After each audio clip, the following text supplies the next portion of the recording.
Hi folks, welcome to my new channel. Right, I'm going to do some batch cooking today, and what I've got here is just some potatoes that I've partially chopped up, just small enough so that I can get them through this chopper that I've got here at the back.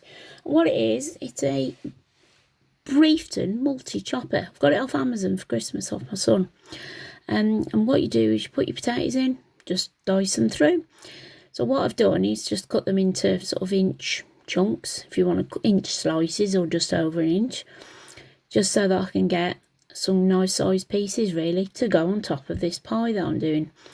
Now once they're all chopped, I'm going to get them in this pan with boiling water, bring them to the boil, just give them a bit of a partial cook really, because we want to put them in the oven and roast them off.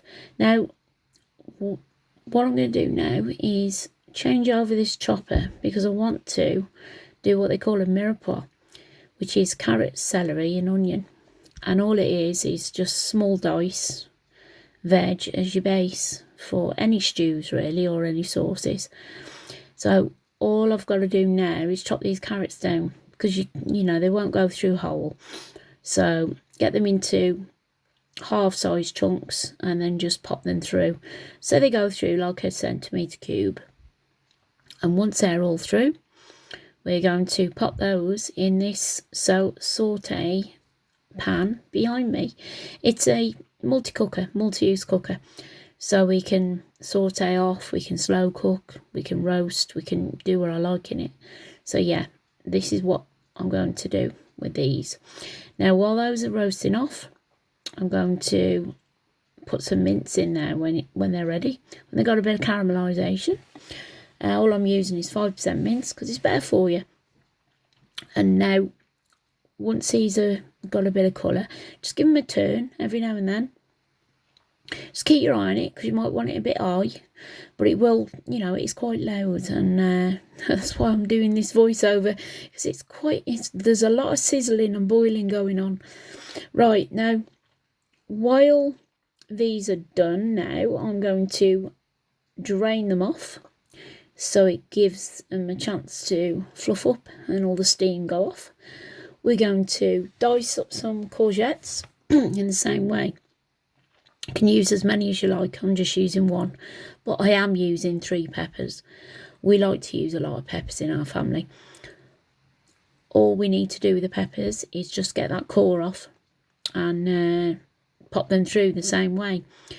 Chop up your courgette as well, just cut them into decent sized chunks so they can go through that chopper. Now you can use any veggies, any sort of mixture really. You haven't got to use this mixture. You can use aubergines, you can use obviously any sort of soft veg you might call it. I mean, if you want to use the harder veggies like Swedes and things like that, because you want to do a sort of meaty base like for a cottage pie, then use that instead.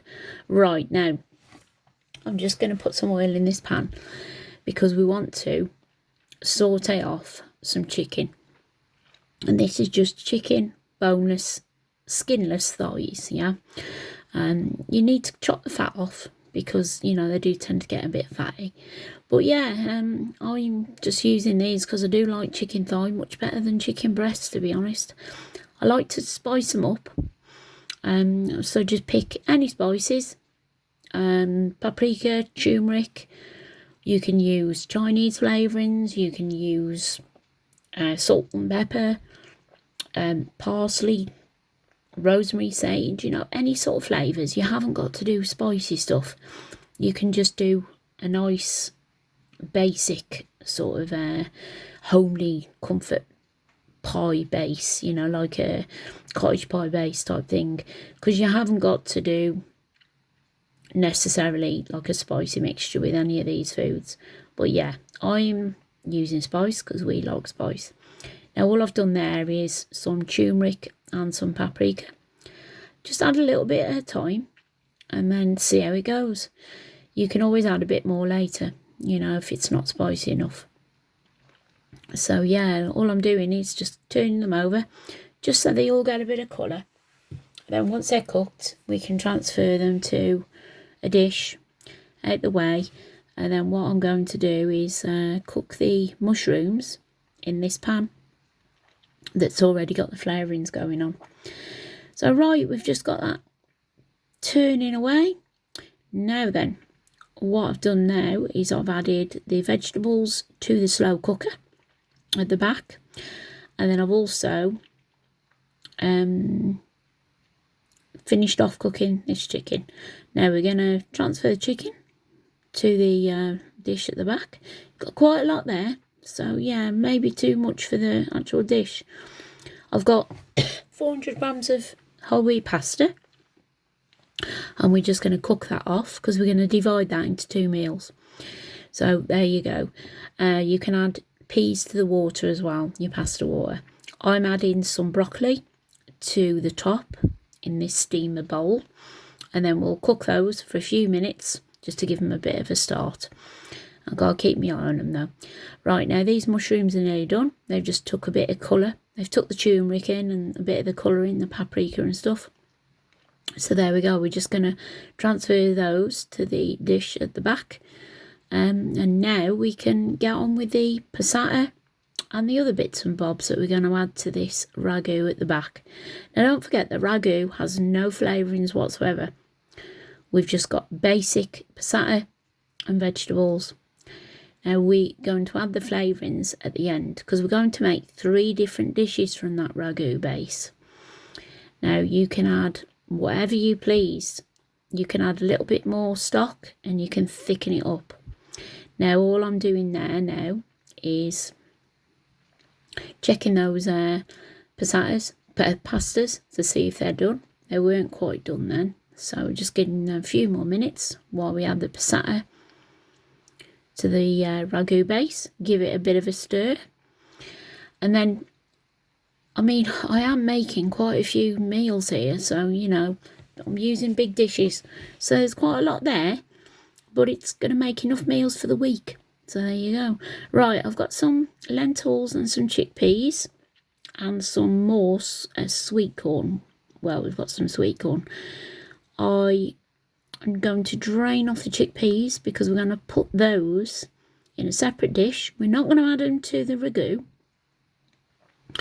We're just going to pop them in the bottom of the dish, which is going to be the base to our keema pie. Yeah. Now, once the mince is mixed in with that, you know, the chickpeas will take on some flavouring. I'm just going to drain off the broccoli now and the pasta ready to portion up. We need to keep enough back so we've got enough for 2 pasta bakes. What we've got here is the one lot, and then we've got enough here to make a good size meal, I think. I'm going to add some sweet corn and just drain it off a little bit because there's a bit of water in the tin. Give that a bit of a stir, keep your eye on it, but you can turn it down now and it won't sizzle as much because I think it's done. Now what I've got there is enough for 2 pasta bakes now, and they're good sized portions as well, you know, enough for 2 people, 2 adults. I mean, my son is, you know, he has bigger portions than me, so really it's probably 2 adults and a child. Now, all I want to do now is get some of that mince into the chickpeas, which is the base to the keema pie. Now, don't forget there's no flavourings in this at all yet, so what we need to do is flavour this up. All we've got going on in here is the minced beef, the veggies, and the passata. So find yourself some curry powder and add whatever sort of whatever sort of size you want, really. I mean, I've got garam masala, cumin. If you've got just normal curry powder, just add that and just mix it in. You might have some coriander, fresh coriander, you can add that as well.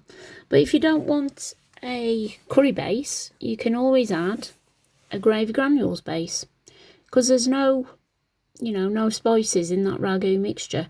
And then you can just put the potatoes on top as cube potatoes, and it's just like a cottage pie base, but with cube potatoes.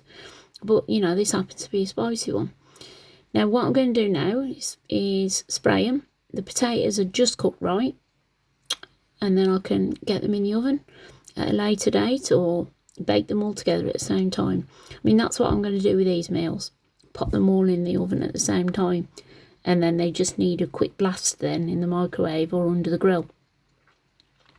So yeah, flavours, just a bit of salt and pepper, maybe a sprinkling of turmeric, and maybe a bit of garam masala or a few onion granules, you know, whatever you've got knocking about in your spice cupboard. I mean, we've got, you know, quite a good selection of spices, but you can always start off basic with just paprika and turmeric. You can do quite a lot with that. Now, that's done, and all we need to do is get that out of the way, and we can finish up the rest of the dishes. So there's one. Now this one, we need to get some tuna on the go. I've got 2 tins of decent tuna, and we can mix it in. Don't forget there's sweet corn in there as well.